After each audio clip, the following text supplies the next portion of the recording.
चलिए बच्चों, अब आगे का देखते हैं हम कि आगे क्या है इस पाठ में आपके। अचरज नहीं कि पहले उत्तर भारत में जो चीज़ें गली मोहल्लों की दुकानों में आम हुआ करती थी, उन्हें अब खास दुकानों में तलाशा जाता है। कि अब हमें इस चीज़ का कोई आश्चर्य नहीं है कि उत्तर भारत में जो चीज़ें हमारे छोटी छोटी जो गलियों में मोहल्लों में दुकानें होती थी उन पर मिल जाती थी, लेकिन अब उन्हें विशेष रूप से किसी खास जगह जाकर ही तलाशा जाता है कि शायद ये जो चीज़ हमें चाहिए वो वहाँ मिल जाए। यह भी एक कड़वा सच है कि कई स्थानीय व्यंजनों को हमने तथाकथित आधुनिकता के चलते छोड़ दिया है और पश्चिम की नकल में बहुत सी चीज़ें अपना ली हैं जो स्वाद, स्वास्थ्य और सरसता के मामले में हमारे बहुत अनुकूल नहीं है। बच्चों, कड़वा सच है, यानी कि इस सच को हमें अपनाना ही चाहिए कि हमारे जो जैसे उत्तर भारत के व्यंजन है या कहीं के भी स्थानीय व्यंजन होते हैं, उनको हमने तथाकथित यह कहकर के आधुनिकता के चलते छोड़ दिया है और उसकी जगह हमने पश्चिम की नकल करते हुए बहुत सी चीज़ों को अपना लिया है जो स्वाद में भी, स्वास्थ्य में भी और सरसता यानी सरस और अन्य कई ऐसे चीज़ें हैं जो किसी भी मामले में हमारे स्वास्थ्य के अनुकूल नहीं है।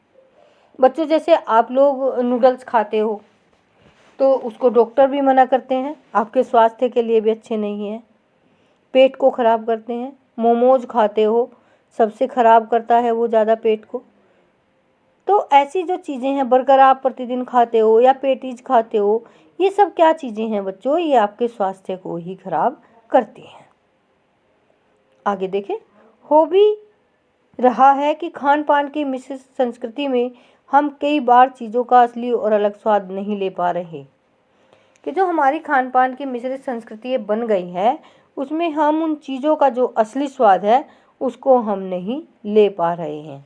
लेकिन हमने मिलान कर दिया तो उसमें जो उनका असली स्वाद है वो हमारे पास नहीं आ रहा है। अक्सर प्रीति भोज और पार्टियों में एक साथ ढेरों चीज़ें रख दी जाती हैं और उनका स्वाद गडू मडू होता रहता है।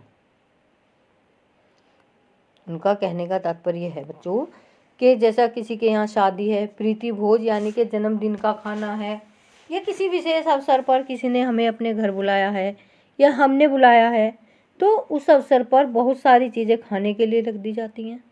उन सब का जो गुड़मुड़ होता रहा है ना, या अजीब सा बनता रहता है कि उसमें आदमी सोचता रहता है कि वो क्या खाए और क्या छोड़े। गिनी चुनी चीज़ों में बच्चों क्या होता है कि व्यक्ति आराम से भर पेट भोजन करता है और उसमें जब इतनी सारी चीज़ें रखी हुई हैं तो क्या करता है, एक बार यहाँ खड़ा हुआ, थोड़ा सा देखा, उसका स्वाद खत्म नहीं हुआ, दूसरी पकड़ ली। तो इस प्रकार से उन सब चीज़ों का स्वाद भी बदलता रहता है। अब उसका लाभ प्राय नहीं उठा रहे हैं। हम अक्सर एक ही प्लेट में कई तरह के और कई बार तो बिल्कुल विपरीत प्रकृति वाले व्यंजन परोस लेना चाहते हैं।